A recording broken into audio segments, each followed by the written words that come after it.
Welcome to lesson 4, dividing whole numbers. So here's some rules for division. Here's how I do long division.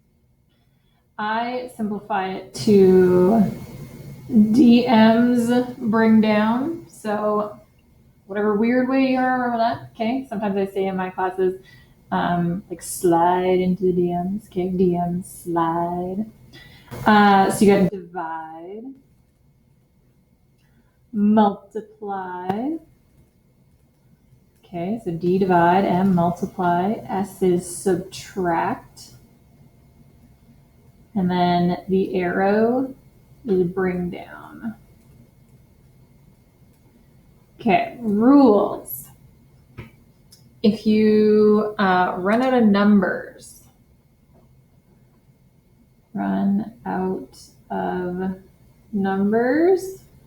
okay, a couple things.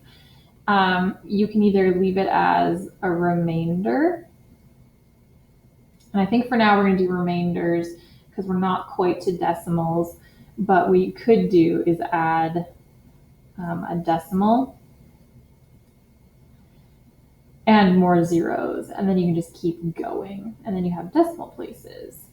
But I think for right now we're going to do the remainders. Okay, so you're going to get answers 42. And then remainder 3. So they'll have a little R. Okay, that could have been put into a decimal, but we're doing remainders because we're just talking about whole numbers right now. So let's practice some rules. Okay, you might see a couple things. You might see 4 divided by 5 like that, where it's just side by side. That is the same thing as 4 over 5. Okay, this fraction that means division. Okay, it's called quotient, which is the same thing as division. You might see, and I'll do a different color because then I'll label it. 4, so I'm still writing my 4 first, right? 4 divided by, I do that long division symbol, 5. This has a couple names. Okay, up here is where your answer is going to be. That's also called your quotient. This, I have a silly way of remembering this one. It's called the dividend, but I always think it's got that word den in it, and I think this is like a den, like a little cave. So he's in the cave. So he's the one that in the den. He's the dividend. This is the divisor. Okay, so rules. We're still going to do our divide, multiply, subtract, bring down. I don't know how we won't get very far though, because it's a pretty easy decimal. So first you divide, and you basically, how many times does it fit into the dividend? And you just go number by number. So does 5 fit into 4? No, it does not. So you put a 0.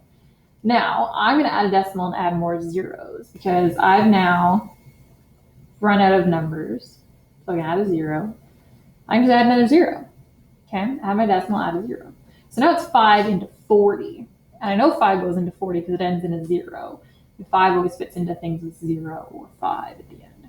So 5 into 40, he goes 8 times. That's when you get to multiplying. So then you take 8 times 5, which is exactly 40. Then I go to subtraction. 40 minus 40 is 0. Okay, I have nothing to bring down because I got to 0. So I don't have a remainder. This is just my answer. So 4 divided by 5 is 0.8. Okay, let's try another one. Let's do 84. Let's do one that doesn't have a remainder yet. Let's do divided by 3. Okay, so again, divide. So how many times is 3 fit into 8? You need to get at your fingers and count. That's fine too. So 3, 6, 9 is too far. So it only went in twice. Go to multiply. 2 times 3 is 6. Okay, go to subtract. 8 minus 6 is 2. And bring down. So now my new dividend, the one under the hat, the new one is 24. So it's 3 in 24. How many times does it fit? Okay, you can keep counting, 3, 6, 9, keep going, keep going. 3 goes into 24 exactly 8 times. 8 times 3 is 24. I have no remainders. So the answer is 28. Let's do one with a remainder here. Let's do 92. We'll divide it by 5. That definitely doesn't go in evenly. So first thing, how many times does 5 go into 9? First number. 5, 10, 10's too far, so it actually goes in once. 1 times 5 is 5. 9 minus 5, because then I go to subtraction. 9 minus 5 is 4.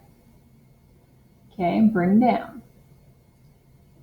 Now your new number is 42. So how many times does 5 go into 42? Well, I know it goes into 40, right? Because it either goes into zeros or 5s in the ones. So 5 goes into 40 8 times. 8 times 5 is 40. If I subtract 42 minus 40 is 2. So this has a remainder of 2. Okay, so you'll see 18, and then an R, either capital or lowercase r, it doesn't matter, remainder of 2. We'll get into decimals after. Keep doing whole numbers. Okay, let's do one more. Let's do 374. Let's do a double divisor here. 2-digit. Let's do 17. Okay, so first you say, sometimes it's harder to get a divisor than 17, like a double digit, sorry. So what I like to do is make myself a little cheat sheet. So what I do is just add 17 each time. So 17, 34, I'm just adding 17. Add another 17 to that, you get 51. Add another 17 to that, you'll get 6. Okay, so this is just my little cheat sheet. So it goes in once, twice, 3 times, 4 times. Could keep going, but I think that's plenty. I don't think I need any more.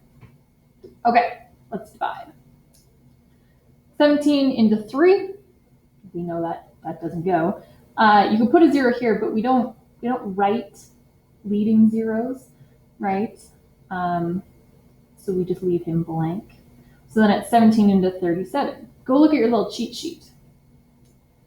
He goes in twice, which is 34, because this is too many. 51 goes over.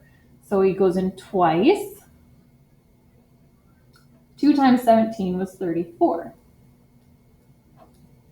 Okay, 37 minus 34 is 3. And bring down. Oh, this one goes in evenly. That's beautiful. 17 into 34 now. Well, I know it goes in twice, which is exactly 34. You get 0. All right. Assignments and IXLs.